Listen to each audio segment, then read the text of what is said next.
Hi, everybody. My name is Chuck Warner. And I'm Dana Abbott. A number of years ago, we put together the book, Eddie Reese, Coaching, Swimming, Teaching Life, to try to chronicle and share the uh, the way of Eddie and how he coaches throughout the world. And it's been a very popular book, actually, throughout the world. And then subsequently, we recorded an audiobook. And we wanted to tell you a little bit about chapter 8 today, in case you're thinking of taking a look at this book, which is on strength. Dana, can you tell everybody a little bit about how Eddie values strength in his program? Yeah, I think Eddie has a set of magical eyes when he looks at a freshman coming in who is not as strong as he would like him to be. He doesn't see how fast the kid is right then or even that year, but I think he can project an image of how fast that kid could be with the necessary improvements in strength that he feels are important.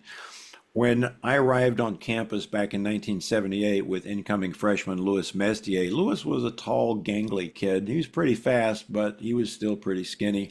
We went over to meet Eddie at Memorial Stadium outside of his office and introduced ourselves. And Eddie looked at me and looked at Louis and said, "Ah, so you're the fellow with the 18-inch biceps, 9 on each arm." And with that comment, he let Louis know that he was glad to have him there, but he was going to be getting improvements in his strength, which are going to help him improve his swimming success. Hmm. There was a time back then that Eddie's view of strength was that if he could plug a swimmer into a wall and they measured level of strength, and then 10 weeks, 3 months, 10 months later, after training for strength, they plugged them in again and their strength component had increased, they were going to be a faster swimmer. And that fit right in with distance per stroke and recruiting skinny guys and so forth. But over time, that development of strength has changed where when we were there, we were doing strength work Tuesday, Thursday, Sunday, right? Remember, we had Sunday practice, We and then did. Monday, Wednesday, Friday, we did dry land.